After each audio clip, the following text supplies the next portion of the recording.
Oke, kita lanjutkan ke masalah tentang pengeringan dan evaporasi, ya. Oke, Bismillahirrahmanirrahim. Ya, definisi pengeringan adalah proses pengeluaran air dari bahan pangan menggunakan energi panas sehingga tingkat kadar air dari bahan tersebut menurun. Jadi bahan panas energi panasnya bisa macam-macam, bisa pakai pembangkit atau kita bisa pakai sinar matahari, ya seperti itu. Jadi di sini ada analoginya adalah ketika ada udara panas, ya, sebagian air yang ada di dalam di dalam bahan pangan dia akan keluar, ya.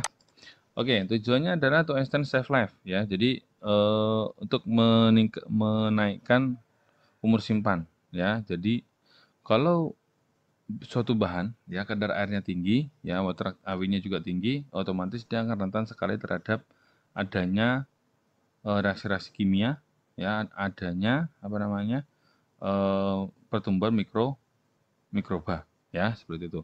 Terus kedua adalah untuk reduction bobot. Jadi saya ambil contoh kopi, ya. Kopi itu kan dia eh, ketika dipanen dia masih basah nih, ya masih basah. Terus kemudian dia pakai prosesnya beberapa macam proses, ya ada prosesnya misalnya pakai natural langsung dijemur. Nah dijemur itu kan dia akan mengurangi bobotnya, ya. Jadi mengurangi bobot juga mengurangi yang namanya eh, ukurannya jadi menurun gitu ya, bobotnya berkurang, ukurannya juga menurun. Terus kemudian kalau ukurannya menurun, bobotnya berkurang, otomatis kita transportnya bisa lebih murah. Kenapa? Karena volume mengecil, terus kemudian lebih ringan, mobilnya dimasukin semakin lebih banyak dan tidak terlalu berat gitu ya. Terus kemudian karena kadar airnya rendah ya, sehingga nanti storage cost-nya juga akan lebih mudah. Contohnya begini, kalau misalnya dia masih basah dimasukin dalam storage ya, dalam penyimpanan, otomatis nanti dia harus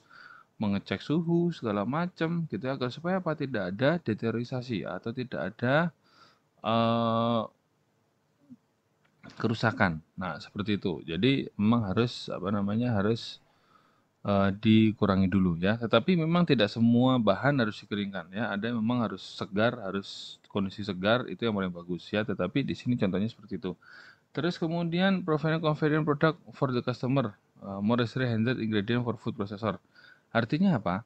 Jadi seperti contohnya kopi tadi itu, kalau dalam bentuk cherry itu customer di Jakarta kan harus ngeringin dulu segala macam, nanti ambil green bean-nya juga segala macam susah. Jadi makanya dari dikirim ke Jakarta, dikirim kemana, kopi itu dalam bentuk green bean gitu ya. Kalau misalnya dia ingin memproses lagi di sana, ya kalau nggak ingin proses lagi ya dibawa sudah langsung dalam keadaan dicangrai kan seperti itu ya. Jadi artinya apa? Lebih gampang untuk pemrosesan lanjutan gitu ya. Terus kemudian bahannya jadi gimana ya? Bahannya jadinya dia akan berubah ya, bentuknya berubah, penampakannya berubah, sifat fisiknya berubah, kimia maupun fisikanya. Bisa jadi kalau dikeringkan lebih bagus, bisa jadi lebih jelek ya, tergantung cara pengeringannya ya. Kalau seperti padi kita keringkan berarti lebih lebih bagus nantinya ya, seperti itu. Terus kemudian ada penurunan mutu, bisa jadi ada penurunan mutu. Ya, bisa jadi malah peningkatan mutu. Kalau di kopi, ya, kalau kita keringkan pasti meningkat karena orang nggak ada yang pernah menyangrai kopi kondisi basah, nggak ada karena nggak bisa. Ya, ada juga yang meningkat ya mutunya. Terus kemudian beberapa bahan kering perlu pekerjaan tambahan sebelum digunakan, harus dibasahkan kembali, rehidrasi segala macam. Nah, mungkin Anda beberapa ada yang suka makanan-makanan kering yang dari buah-buahan, ya, itu dikeringkan pakai oven, terus kemudian dia nanti ditambahin gula misalnya di ininya gitu ya, atau bahan-bahan rehidrasi. Nah, terus kemudian nanti pada saat mau dipakai harus dicuci dulu, terus kemudian nanti direndam dulu sebentar sehingga apa? Air bisa masuk ke dalam si bahan-bahan tersebut. Ya, ini kalau di luar negeri banyak contohnya adalah buah-buahan kering. Ya, ada di sana. Kalau di kita kan jarang banget ya buah-buahan kering ya. Terus kemudian contohnya dari food and ingredient. Dari food adalah coffee, milk, ya. Milk dari peternak pakainya susu segar. Habis itu masuk ke pengolahan jadi susu bubuk. Ya itu kan lebih gampang. Dia lebih gampang Lebih gampang dibawa kemana-mana. Volume airnya nggak ada. Terus kemudian nanti begitu mau diseduh tinggal tambahin air lagi, rehidrasi lagi, udah selesai. Ya ada raisin, ada sultanas, ada fruit dan segala macam. Ya. Terus kemudian Dried ingredient that are used by manufacturer adalah egg powder. Ya, kalau di sini mungkin jarang ya kita ketemu namanya egg powder. Egg powder itu adalah telur kering, ya, telur yang bentuknya tepung, ya seperti itu. Terus kemudian flavoring, coloring, lactose, ya, sucrose, ya itu adalah beberapa bentuk-bentuk yang kering. Nah, kalau sucrose masih dalam bentuk tebunya kan susah dia diolahnya, ya, seperti itu. Terus kemudian teori dasarnya, ya, teori dasarnya adalah teori ini apa namanya diagram fase air. Makanya saya bilang diagram fase air itu penting buat kalian ya. Karena kenapa? Ya karena ini penting sekali untuk kamu pahami ya. Karena di sini teorinya semua di sini. Ya kalau mau misalnya dari padat langsung ke gas kita pakai sublimasi. Ya terus kemudian dari padat cair gas ya kita pakai normal biasa.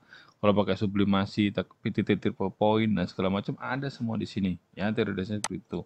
Terus kemudian ada teori dasar AW, ada derajat keterikatan air dalam bahan pangan yang dapat digunakan untuk pertumbuhan mikroba dan reaksi kimia ada persis sama di kimia pangan. Ya, derajat keterikatan air dalam bahan pangan berbeda-beda sehingga semakin lemah keterikatannya dalam bahan pangan akan semakin mudah pengeluaran seperti terhadap pada grafik berikut. Artinya apa? Kalau airnya, ya, terikatan di apa namanya di bahan pangannya lebih rendah, ya. Kan kemarin air ada 4 atau ada 3, satu air murni, ya. Ada strongly bond monolayer, ini adalah ikatan kimia, ya. Ini susah sekali dikeluarkan. Strongly bond layer, layer capillary absorbator, ya. Ada solvent and free water segala macam, ya. Itu di bagian ke 3 dan 4. Bagian 2-nya yang rada susah-susah, less strongly bond, itu ada apa kemarin air absorpsi, ya, atau yang sebelah kiri itu adalah air yang terikat di bahan pangan. Ini paling susah sekali, ya. Di sini jelas ada absorpsi dan ada desorpsi, ya. Ada absorpsi itu mulai dari bahan kering menjadi bahan basah. Nah, kalau desorpsi dari bahan basah menjadi bahan kering dan kurvanya beda-beda, ya. Kurvanya beda-beda, tidak ada yang sama, ya, seperti itu. Sudah saya jelasin kemarin, ya. Jadi semakin ke kiri water activity-nya semakin tinggi, semakin ke atas water content-nya akan semakin tinggi, ya. Oke. Terus kemudian hubungannya apa sih dengan yang tadi, ya, pertumbuhan mikroba, reaksi. Nah, ini ada di sini, ya, kadar air dalam bahan pangan tidak berkorelasi langsung, ya. Memang, jadi di air dan di bahan pangan tidak ada korelasi langsung. Tetapi dia mempengaruhi nanti AW-nya. Yang berkorelasi langsung tentang perubahan mikroba adalah AW, ya.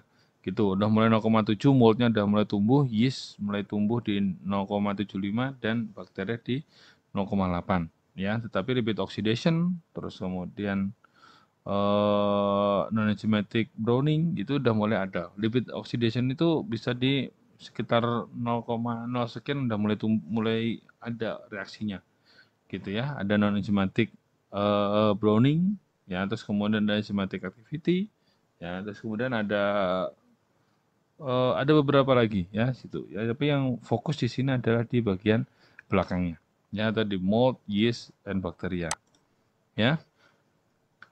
Nah, pindah panas dan pindah masuk dalam proses pengeringan, ya, dua proses penting yang terjadi adalah satu pindah panas mengakibatkan perubahan air, ya, jadi pindah panas dari bahan, ya, dari udara lingkungan ke bahan mengakibatkan nanti ada uap air yang keluar, terus kemudian pindah massa menyebabkan pergerakan air atau uap air melalui bahan, kemudian mengakibatkan terpisah dari bahan. Ya, artinya satu panas masuk ke dalam bahan sehingga nanti mengakibatkan massa airnya itu akan beralih ke keluar, ya, seperti itu.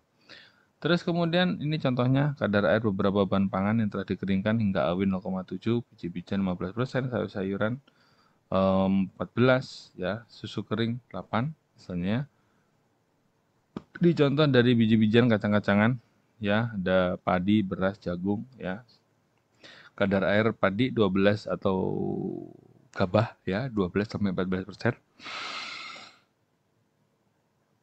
Dia 6 bulan. Kenapa dia bisa bilangan lama 6 bulan dibandingkan beras, ya, dengan kondisi kadar air hampir sama, ya, 14% dan beras cuma 3 bulan. Kalau padi atau gabah itu ada 6 bulan adalah ada selongsongnya, ada sekamnya. Itu yang membuat dia lebih tahan lama, ya. Terus kemudian dalam proses pendinginan dapat melibatkan berbagai pindah panas. Satu, konveksi, digunakan udara sebagai medium pemanasan yang kontak langsung dengan bahan pangan, ya oven, ya spray dry segala macam. Terus kemudian konduksi menggunakan digunakan uap air steam yang mengalir yang dialirkan melalui penukar panas atau permukaan logam. Ya, jadi konduksinya nanti dari steamnya, terus kemudian ke permukaan logam, terus kemudian dari logamnya nanti terjadi konveksi. Ya, terus kemudian radiasi menggunakan energi radiasi seperti pemanas ya. Jadi ada contohnya microwave itu dia pakai radiasi gelombang mikro gitu ya.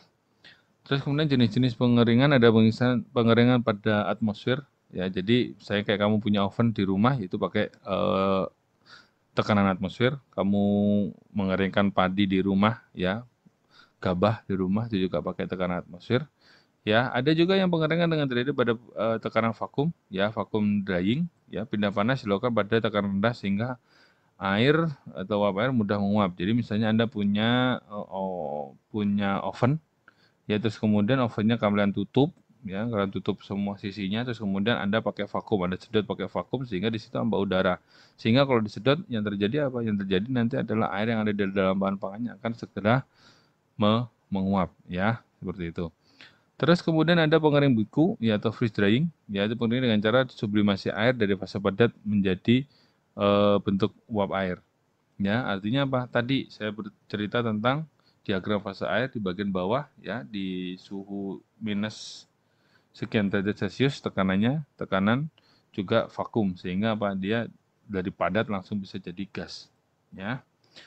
Faktor-faktor yang mempengaruhi kecepatan pengeringan, satu, luas permukaan. Semakin luas permukaannya, pengeringan akan semakin lama, jelas. Kalau semakin luas permukaannya semakin kecil-kecil, ya, sehingga yang tereksposnya semakin besar, itu akan semakin cepat. Artinya apa? Kalau kamu mengeringkan bentuknya besar, ya luas permukaannya rendah, itu ya berarti dia nanti akan segera keringnya lama.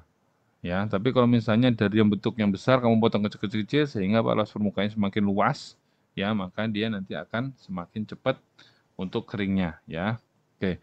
Terus kemudian suhu ya semakin tinggi suhu pengeringannya juga akan semakin cepat gitu ya.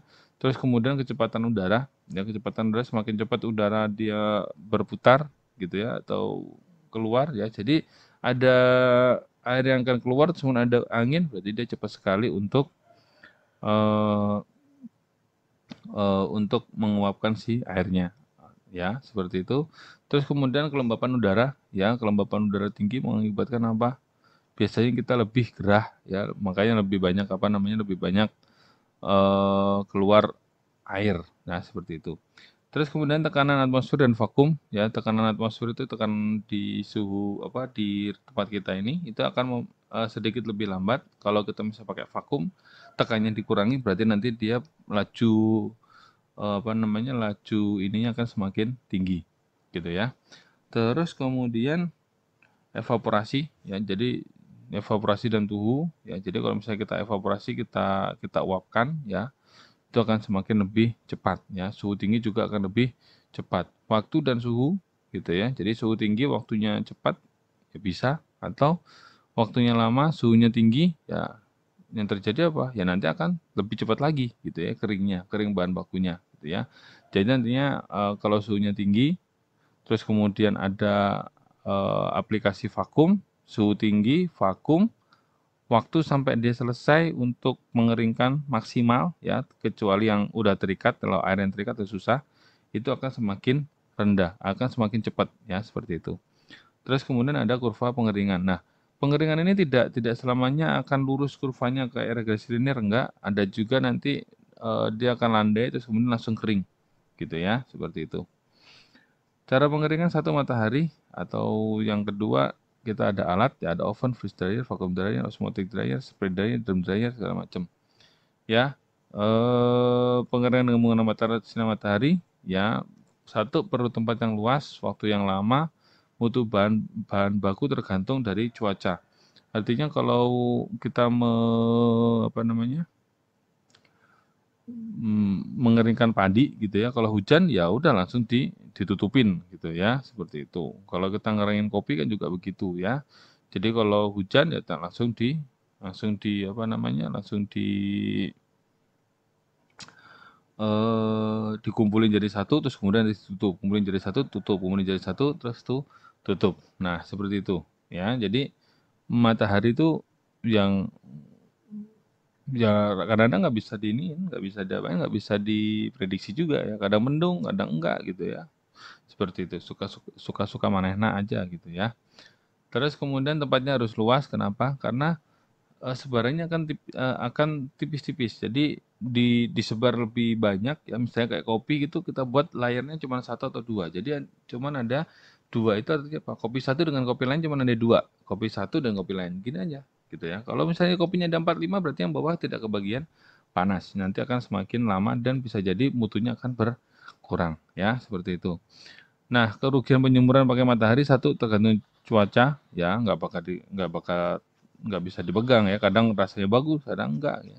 Suhu, kelembapan udara, kecepatan air udara tidak teratur ya, tidak dapat diatur ya.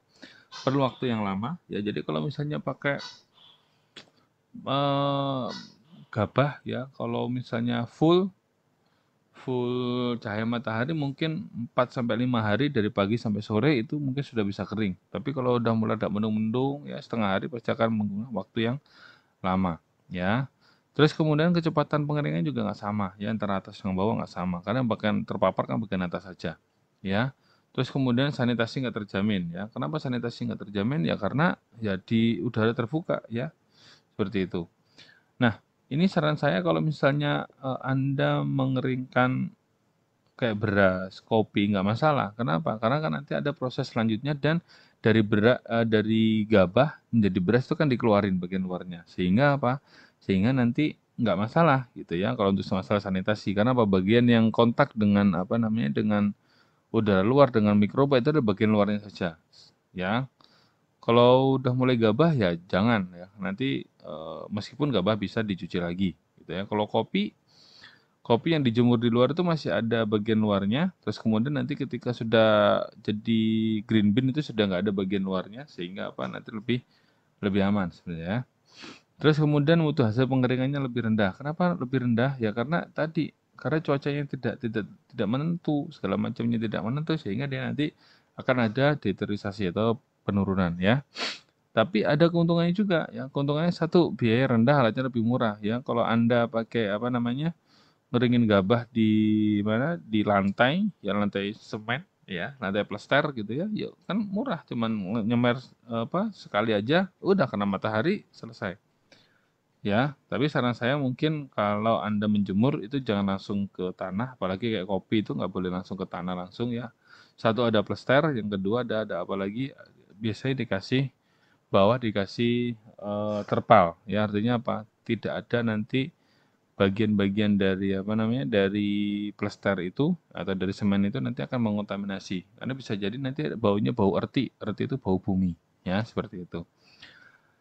Terus kemudian ada pengeringan buatan ya, menggunakan alat pengering suhu, kelembapan udara, kecepatan aliran ya udara dan waktu pengeringan yang dapat diatur dan diawasi. Artinya apa?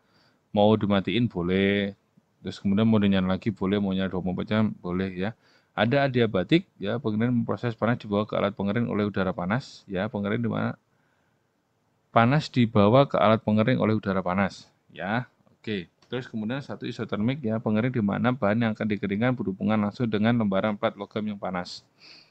Ya, satu menggunakan adiabatik menggunakan udara panas, yang isotermik adalah menggunakan langsung dari plat logamnya. Ya, gitu. Pak, kalau di oven berarti ada apa? Ada dua di oven. Satu udara panas dari si pemanasnya. Pemanasnya kan di bagian bawah, tetapi dari pemanas itu nanti akan nyebrang ke dalam plat yang ada di loyangnya. Ya, seperti itu. Itu kalau prinsipnya seperti itu. Ya. Tapi kalau misalnya seperti membuat beberapa produk-produk pangan yang dia tidak ada apa namanya kontak dengan logamnya gitu ya, ya berarti tidak gitu ya. Jadi hanya salah satu aja, misalnya yang adiabatik aja atau bisa jadi isotermik. Contohnya adalah adiabatik. Adiabatik itu Anda kalau lihat yang namanya oven untuk sosis. Ya, jadi nanti Anda cari oven untuk sosis, ya. Nah, itu dia ovennya sosisnya digantung-gantung gitu ya. Jadi tidak ada yang namanya isotermik ya. Kalau kita buat roti, kita buat cake itu kan ada sedikit isotermiknya juga gitu ya. Tapi kalau yang dipakai di sosis enggak. Ya, terus kemudian kalau di roaster kopi misalnya ya, ada isotermik ya. Karena apa? Diantarkan dari si plat logamnya ya, seperti itu. Itu ada isotermik dan ada adiabatik gitu ya. Macam-macam mulai pengering ya.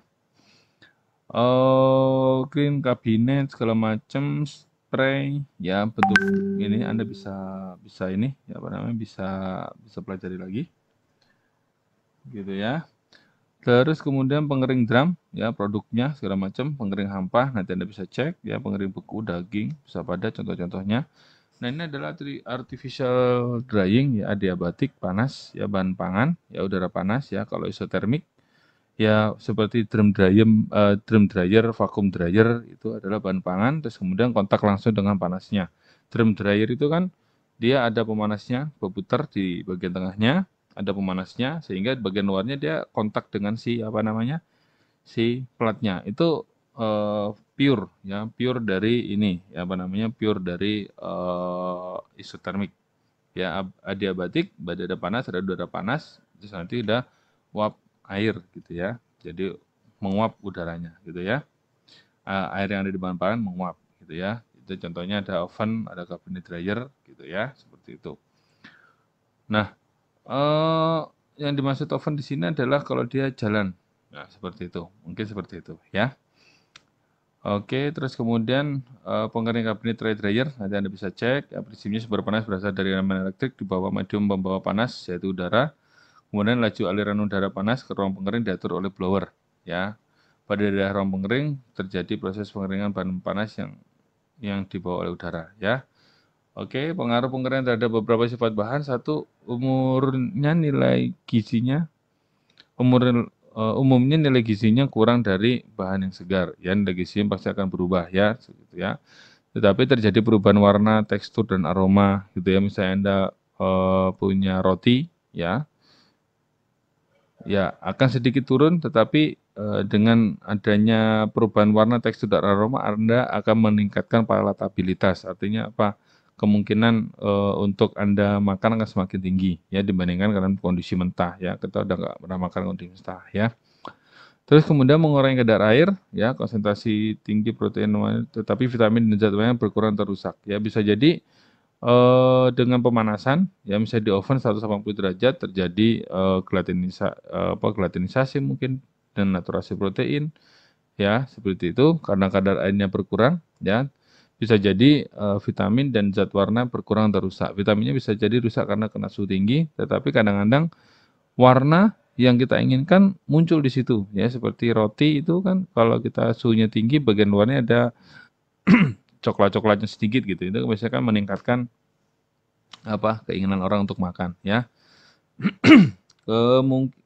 Umumnya dia menjadi coklat atau enzymatic browning maupun non enzymatic browning ya. Non enzymatic browning bisa karamelisasi, bisa reaksi Maillard ya, seperti itu.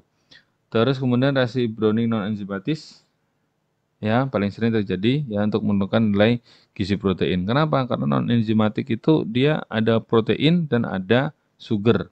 Ya, kalau mereka berdua sudah apa namanya asam amino dan gula produksinya bersatu, biasanya dia tidak menghasilkan apa-apa. Artinya apa? Nilai gizinya akan berkurang, terus kemudian dia tidak bisa diserap oleh tubuh. Mungkin aja seperti itu ya. Kalau pengeringan suhunya terlalu tinggi terjadi case hardening. Case hardening itu adalah bagian luarnya dia akan keras, bagian dalamnya masih mentah. Karena apa? Karena ketika dia suhunya terlalu tinggi, ya, yang terjadi bagian luar tuh pengeras sehingga apa? Menghalangi adanya air yang keluar dari dalam bahan pangan. Ya, seperti itu. Oke. Terus kemudian ya, penyebab suhu terlalu tinggi menghambat penyerapan apa? Pengeluaran airnya ya. Perubahan-perubahan kimia tertentu, misalnya penggumpalan protein di permukaan bahan baku, ya ada destri, ada pati, gitu ya. Terus kemudian caranya gimana? Jadi caranya kita harus memainkan suhu pengeringannya, ya agar terjadi case hardening, ya gitu.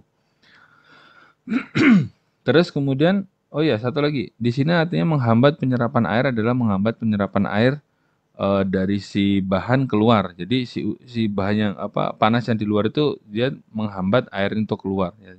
Jadi penyerapannya terhambat. Ya. Terus kemudian ada freeze drying, ya itu penelitian secara pembukaan proses, ya merupakan perubahan bentuk padat, ya menjadi uap dalam keadaan vakum, ya kurang dari 4 mm Hg, suhu sekitar minus 12 derajat Celcius ya. Jadi ini adalah pengeringan secara pembekuan. Ya, prosesnya perubahan padat menjadi air ya. Kelebihan adalah bahan pangan terhindar dari kerusakan kimiawi dan mikrobiologis. Oke. Terus kemudian bahan pangan terhindar dari kerusakan kimia dan mikrobiologis. Terus kemudian cita rasanya tetap, daya regredasinya baik. Terus kemudian nilai gizinya tetap, kelemahannya adalah biayanya mahal. Jadi karena itu tadi seperti itu. Jadi rehidrasinya baik. Jadi nanti kalau misalnya udah kering terus kemudian ditambahkan air lagi, dia nanti akan ngembangnya itu sama seperti yang sebelumnya. Cita rasanya tetap karena apa? Tidak ada proses panas, ya. Nilai gizinya juga tetap karena apa? Tidak ada proses panas, ya. Kelemahannya biayanya mahal.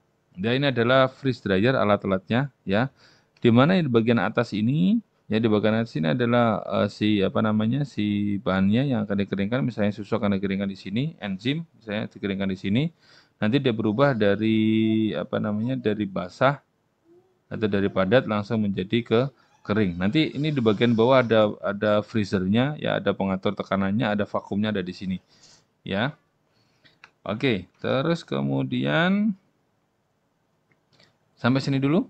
Ya, ada yang ditanyakan? Kalau ada yang ditanyakan, silakan. Oke.